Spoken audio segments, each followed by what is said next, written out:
Bueno, muy buenas tardes. Nos da un gusto tenerlos aquí con nosotros, un poco apresurados y por circunstancias, bueno, eh, por muchas cosas, llegamos aquí barriéndonos, para decirlo en otros términos físicos, que no son físicos, son virtuales.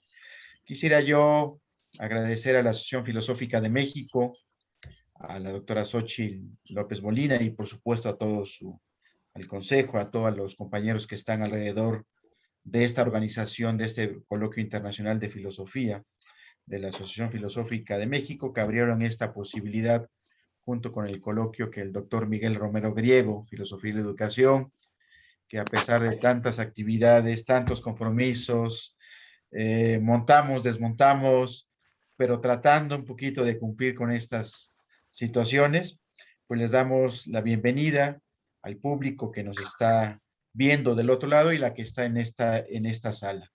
Pues bueno, sin más, quisiera yo darle la palabra al doctor Miguel Romero Griego, que nos hable sobre esta publicación del Cuerpo Académico de Filosofía de la Universidad Autónoma de Tlaxcala, que lleva por título Razón y Modernidad, Horizontes del Filósofo Actual, quienes coordinan, ¿no?, la doctora María del Rocío Lucero Muñoz y el maestro René Vázquez García.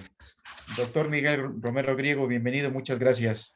Gracias a ustedes. De verdad, es un honor para mí hablar sobre esta obra y toda la labor que han venido realizando el cuerpo académico de la Universidad Autónoma de Tlaxcala, especialmente en el ámbito de la filosofía.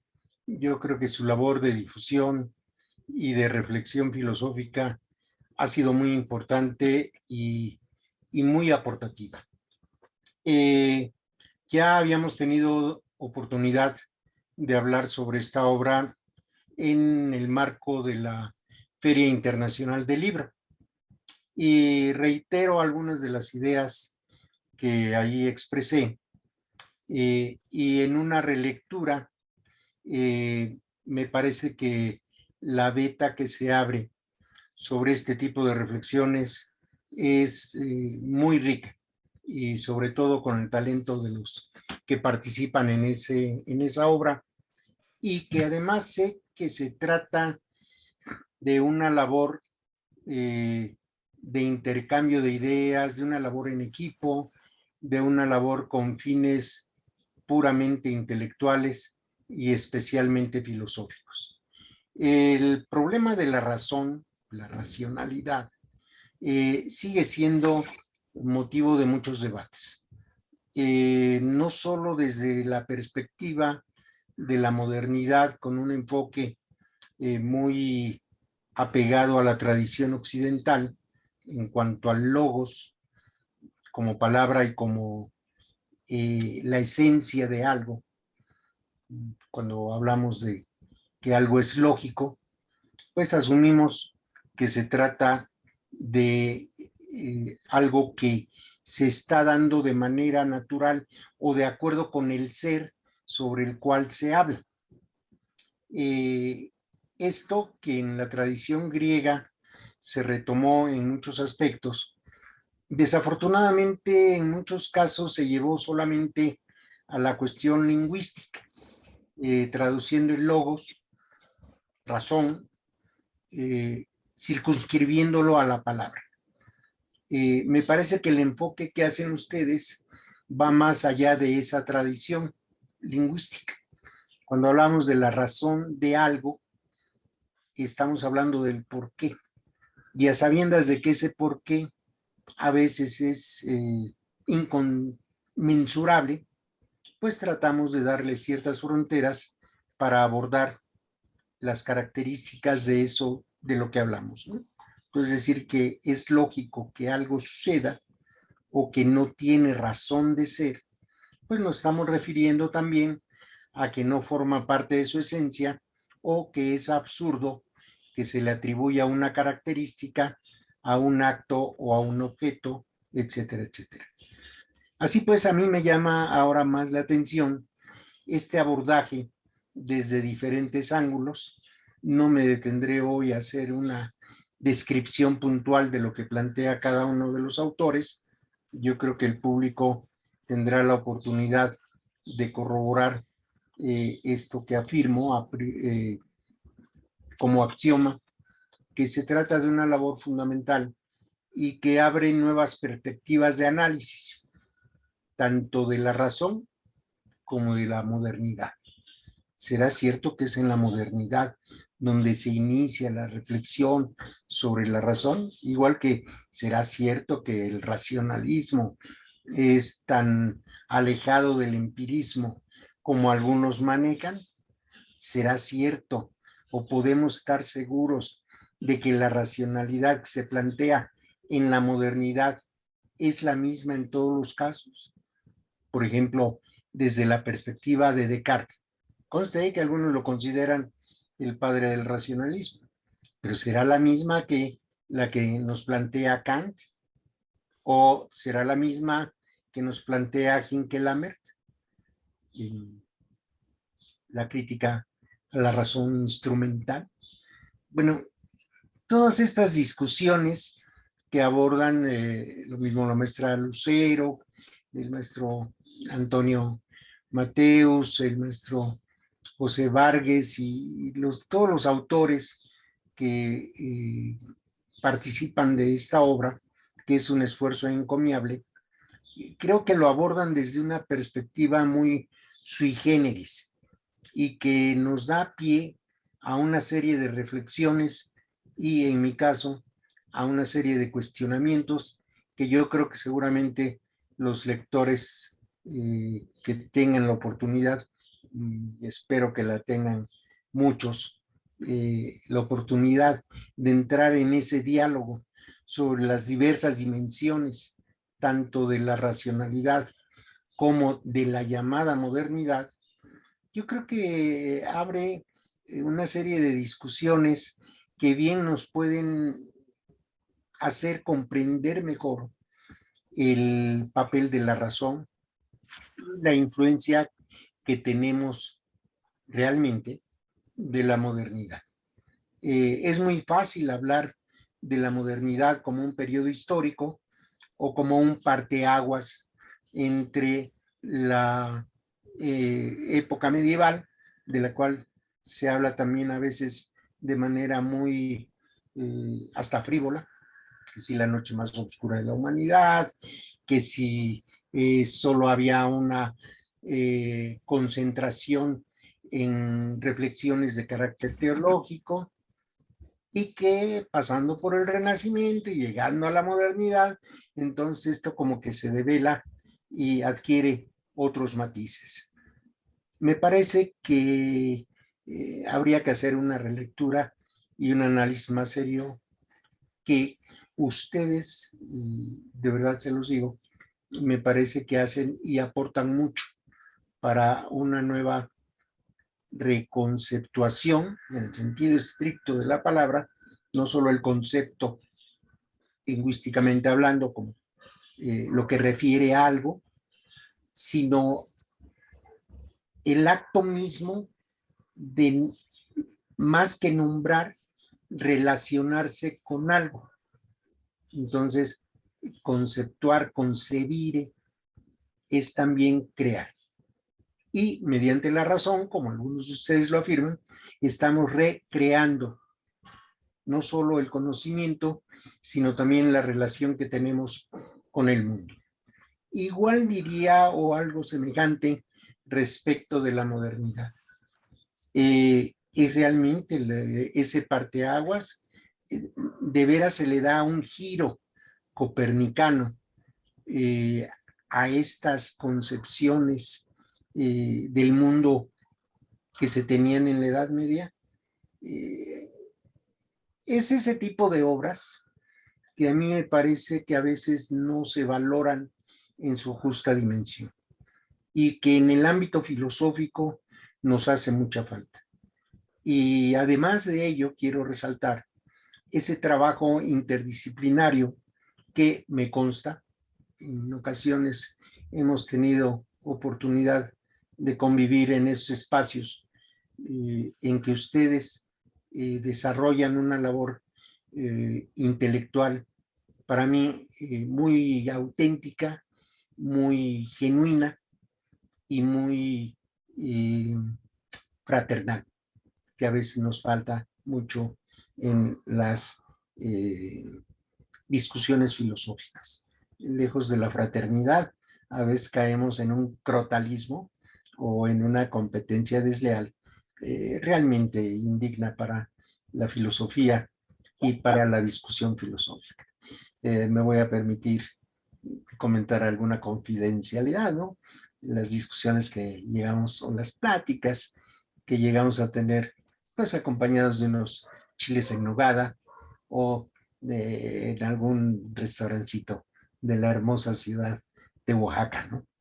Entonces, eso también forma parte de la reflexión filosófica y de lo deseable de, de una comunidad intelectual, sea de médicos o de arquitectos, y más aún cuando se trata de gente como ustedes, y que trato de hacerlo yo también, desde una comunidad que persigue una sociedad más justa, más humana en todos los sentidos. No habría manera de detallar los puntos, porque creo que tiene una diversidad de aristas y una diversidad de enfoques. Además, eso también es lo que me parece muy recomendable, sobre todo como ejemplo de creación. La perspectiva del maestro Mateos pues es diferente de la del maestro René, que no veo por aquí, pero que seguramente nos va a ver después. Y es diferente de del maestro José Vargas y de la maestra Lucero. Sin embargo, se mantiene esa unidad, no solo corporal, sino intelectual, y me atrevería a decir que espiritual. El detalle sobre algunos de los puntos, si ustedes gustan destacarlos, creo que quienes mejor lo harían serían ustedes, de manera muy breve, para que la gente que nos escucha, que tal vez nos esté viendo, pues se dé una idea más clara de la temática sobre todo, y de los autores, que yo, bueno, lo confieso, les tengo en alta estima, no solo por la relación amistosa, fraternal, que hemos tenido desde hace muchos años, sino también por el valor que le doy al trabajo que ustedes han realizado desde hace muchísimos años. Cosa muy loable y que les agradezco mucho.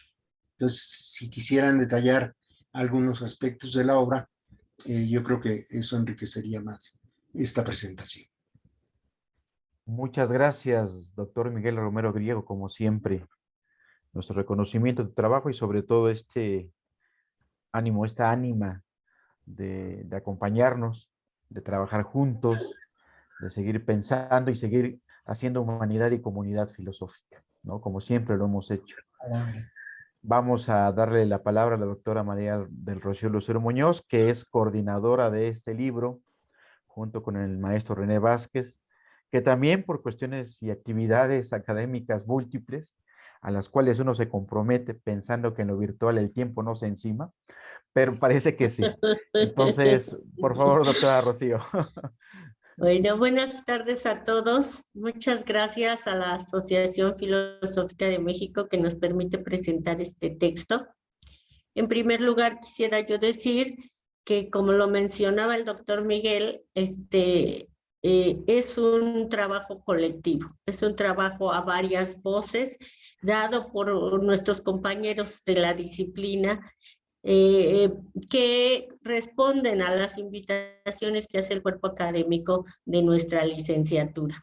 Generalmente este cuerpo está hablando sobre la razón y la filosofía práctica, la razón práctica moderna, y es sobre eso lo que se versa. Pero no queremos cerrarnos en solo decir nosotros las cosas, sino siempre invitamos a maestros, a compañeros de filosofía que se interesen por la temática, y entonces nuestro libro, el libro de la razón y modernidad, Horizontes del filosofar actual, pues tiene todo un conjunto de voces para tocar diferentes temas. Por ejemplo, la modernidad y la utopía como razón práctica, una mirada desde el sur, que escribe el doctor Mateos y un alumno que lo acompaña en esta investigación. Otro tema, por ejemplo, de René Vázquez, que siempre se va por la línea de la filosofía política, la vida como principio ético político en el Leviatán de Hobbes. Una egresada de la licenciatura que nos presenta la ciencia moderna, una negación del diálogo. Y así sucesivamente. Tenemos, por ejemplo, también un texto del doctor Noé Héctor Esquivel Estrada que nos habla de la universidad, una universidad que está por hacer. Y bueno, el compañero José Loreto, Salvador Benítez, que siempre se está ocupando de la ética, de la bioética, y hoy nos escribe sobre la idea de lo poshumano en Brandeudo. Entonces, bueno, pues es todo un diálogo, varias voces que van a hablar sobre estas temáticas, sobre sus temáticas. Por mi parte, me centraré un poquito en lo que yo escribí. En mi línea que sigo es de la filosofía de la educación y en ella hoy escribo un artículo centrándome en cuáles son los conceptos de individuo e igualdad en las filosofías de Rousseau y Condorcet. ¿Por qué estos dos autores? ¿Por qué desarrollar estas nociones de individuo e igualdad? Daré algunas razones. Primero, porque la igualdad y el individuo son conceptos o categorías que surgen, que se afianzan, con las que se caracteriza la modernidad. No la modernidad incipiente del siglo XV, el momento en que surge, sino esa modernidad consolidada que se da en la Ilustración. Esa modernidad donde Kant dice hay que atrevernos a pensar por nosotros mismos. Entonces es en esa modernidad que yo llamo consolidada que se sitúan estos filósofos. Se sitúan en la Ilustración, Rousseau en la segunda etapa de la Ilustración como un pensador que lleva la batuta en cuestiones políticas y en cuestiones educativas, y Condorcet en una tercera etapa de la Ilustración, cuando ya va como un descenso, por decirlo así, pero que nos va a desarrollar estas ideas del individuo y de la igualdad en la educación. En la educación. Por eso pensamos, o por eso decimos que son dos textos de dos filósofos de la Ilustración, pero que parten de vías distintas. Que Rousseau, tal como lo enarbola su pensamiento, habla de una igualdad, pero ahí no lo podemos ubicar como racionalista o que coincida con Condorcet, sino más bien se le ubica en esta primera crítica a la modernidad, en la primera crítica que se le hace a la modernidad por ser una sociedad que corrompe, según Rousseau, a los individuos y que hay que apegarnos a la naturaleza. Y Condorcet no es crítico de la modernidad. En los términos que ahora usamos la modernidad, diríamos que es un defensor de esa modernidad. Él sí le da la razón como la tribuna máxima a la cual se evalúan todas las actividades humanas, y él se centra en el derecho del individuo a la educación. Para él, el individuo moderno es capaz de conocer y es capaz de aprender, es capaz de crear conocimientos y tiene el derecho a la educación por ser humano. No hay otra razón, no hay otra situación más que su humanidad como tal. Entonces, de hecho, podemos decir que son dos visiones que aunque están en la modernidad son distintas, uno legitimando a la modernidad y otro criticando a la modernidad de estas visiones de individuo e igualdad. Las ideas de Rousseau podríamos decir que hasta son hegemónicas y que de ahí surge la gran como asunción o esperanza del igualitarismo, que después se desempeña como una situación política, alcanzar la igualdad de los seres humanos, que ni el mismo Rousseau sostenía como tal, pero que Condorcet dice no, nunca va a haber igualdad porque los hombres somos desiguales en nuestras capacidades. Lo que tenemos que hacer es formular o buscar medios que nos acerquen en el desarrollo de estas capacidades humanas, aunque subsista una desigualdad de capacidades. Entonces, en este sentido, ¿cuáles son los medios que nos podrían ayudar a igualarnos socialmente? Pues uno es la política a través de nuestro derecho a elegir y hacer constituciones, pero otra, la central para él, para Condorcet en las 5 memorias sobre la instrucción pública, va a ser la educación. Va a ser la educación como un medio de conocimiento, de difusión de la ciencia, de combate a los prejuicios y que va a ayudar a que los hombres destaquen sus capacidades y sus potencialidades, dando posteriormente lugar a esto de la meritocracia, ¿sí? Que ahí está en germen, que él no lo ve, no lo puede percibir, pero ahí está. Y él dice, el ser humano tiene derecho a disfrutar de esas capacidades, de esas potencialidades, aunque generen desigualdad.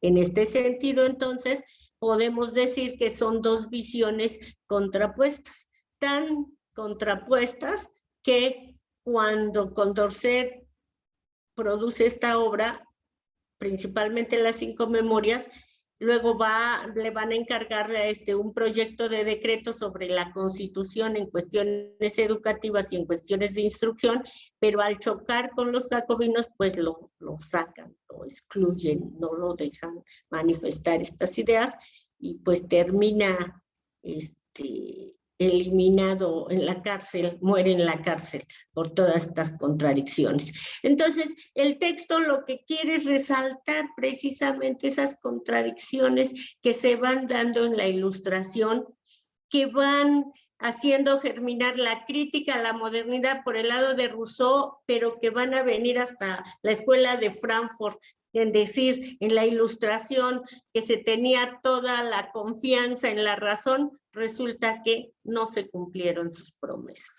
Entonces, eso es como el ámbito general, el horizonte de este texto y las ideas concretas de Rousseau y de Condorcet como aquellas que nos muestran las contradicciones que hay en la misma Ilustración y en la misma modernidad.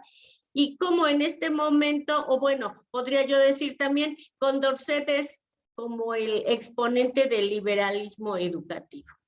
Así como Adam Smith había fortalecido un liberalismo económico, así como Locke había fortalecido un liberalismo político, Condorcet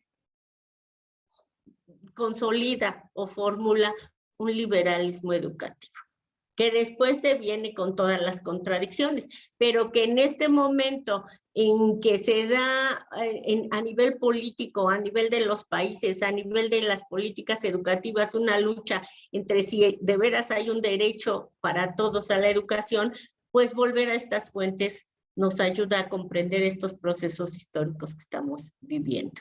Ese es el propósito del texto. Eso es lo que se quiere desarrollar en él y pues los invito a una lectura, a un diálogo y a una crítica que pueda ayudarnos a seguir observando este proceso filosófico que no es un proceso terso, sino un proceso lleno de contradicciones, pero diálogo al fin y al cabo.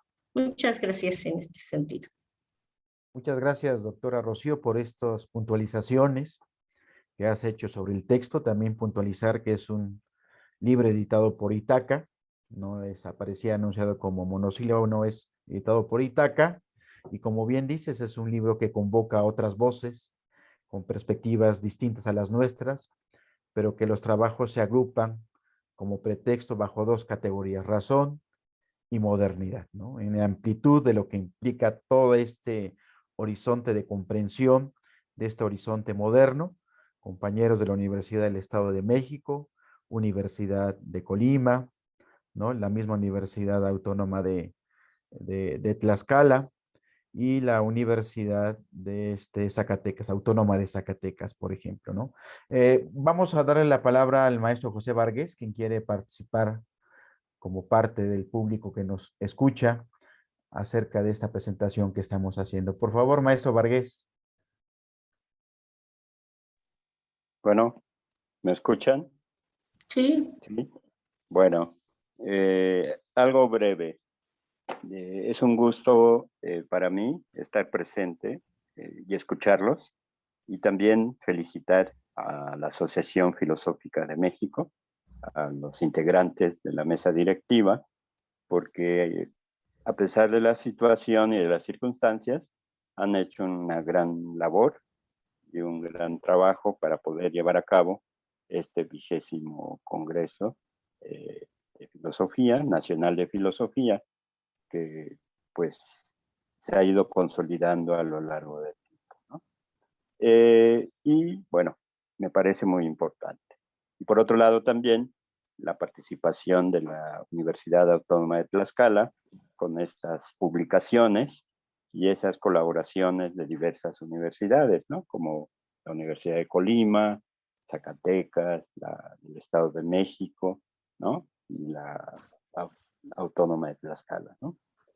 El libro de Razón y Modernidad, Horizontes del Filosofar Actual, yo creo que es muy interesante en la medida en que se constituye en todos y cada uno de sus artículos o de sus capítulos en una crítica, ¿no? Yo creo que eso es muy valioso cuando uno trata un tema, y no solamente como para mantener las buenas relaciones entre la razón y la modernidad, sino también para, de alguna forma, reconocer que la modernidad ha tenido sus debilidades, ¿no? Las ha priorizado, pero a partir de allí se ha encerrado, digamos, cierta racionalidad que no han permitido que el diálogo fluya, digamos, lo suficiente, ¿no? Por eso me parece muy acertado esto de horizontes del filosofar actual.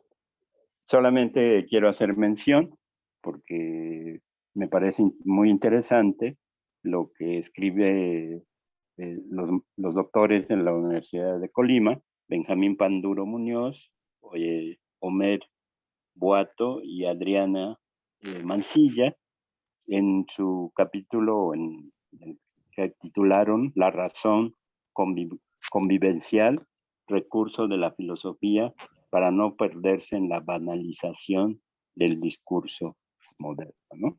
Yo creo que el título, esto de la razón convivencial y un discurso, recurso de la filosofía para no perderse en la banalización del discurso moderno, nos permite desde el título reconocer que no va a ser una reflexión cómoda para la modernidad, ¿no? O precisamente para la banalización del discurso moderno. Y ellos ponen el acento precisamente en la razón convivencial. Me permito leer unas breves palabras del inicio que dice: la razón convivencial es una manera de entender la dimensión especulativa propia del ser humano, como reconfiguración cuidante, y la filosofía es en última instancia un esfuerzo para que sea esta razón la que prevalezca en las relaciones humanas. Es ante todo un conjuro contra lo irracional, contra lo arbitrario, lo injusto, lo puramente azaroso, lo carente de explicación satisfactoria. Nada tan irracional como la ley del más fuerte que rige en la naturaleza, pero también de forma lamentable en el mundo del humano, donde se favorece la inmoralidad, ¿no? Filosofar es no ceder ante ese sinsentido donde se confunde a la marrullería y la astucia como herramientas indispensables para abrirse paso en la sociedad moderna, ¿no? Entonces podemos notar cómo las palabras de los autores resultan fulminantes en relación, tal vez, si no cometo un exabrupto al decirlo, ¿no? En relación a la arrogancia de la razón moderna. Entonces yo creo que para cerrar, los felicito, me parece fundamental sus aportaciones, y por otro lado solo preguntarles dónde es posible adquirir el libro y si nos pueden decir el costo, ¿no? Porque muchas veces uno lo quiere leer, pero no lo encuentra en ninguna parte, ¿no? Esta crítica a veces a las universidades o a otras editoriales donde se editan los libros y luego se embodegan, ¿no? Entonces, yo creo que es importante que nos indiquen dónde podemos adquirirlo y si saben el costo, como para ir ahorrando y poder comprar. Muchas gracias. Gracias, Bueno, maestro gracias. Varghese, por sus No, comentarios y por lo que le ha provocado estas reflexiones de los colegas de la Universidad de Colima, ¿no? Con respecto a lo que escriben. Sí, el texto se encuentra aquí en la Facultad de Filosofía y Letras de la Universidad de Tlaxcala. También se encuentra en librerías Gandhi, porque también Itaca tiene esta posibilidad de distribuirlos, entonces ahí se pueden encontrar. El precio sí desconozco cuánto cuesta, ¿no? Y no es por cuestiones de promoción o de espantar al público, desconozco cuánto cuesta el texto, pero bueno, yo creo que si hay interés, pues también podemos hacer un intercambio, un envío de este texto a cualquier lugar de este país, por lo menos, a que les llegue a sus manos, ¿no? Entonces puedo dejar mi correo electrónico aquí en el chat, que se pueda difundir y se puedan poner en contacto por si alguien tiene un interés sobre este libro u otro libro que hemos presentado, por ejemplo, el día de ayer, otras publicaciones que van en torno a lo que decía la doctora Rocío, con cuestiones de filosofía práctica moderna, ¿no? Pues sí, creo que el tiempo se nos ha agotado, es hora de partir. Agradecemos a los presentadores, a los comentadores, agradecemos al público que tuvimos en la sala, ¿sí? Agradecemos al staff. Y claro que sí, pueden poner mi contacto en Facebook en caso de que les interese el texto, ¿no? Y agradecemos a todos aquellos que estuvieron del otro lado en Facebook escuchándonos. Pues bueno, muchas gracias, muy buenas Muchas tardes. gracias. Les adiós. abrazamos desde la distancia. Felicitaciones Xochitl, muchas gracias. Gracias, un a la gusto verte. presidenta. Saludos. Haciendo la Xochitl. tarea. También. Sí. Saludos, Xochitl. Que estés bien. Abrazos, abrazos. Un gusto verles. Esperemos vernos pronto.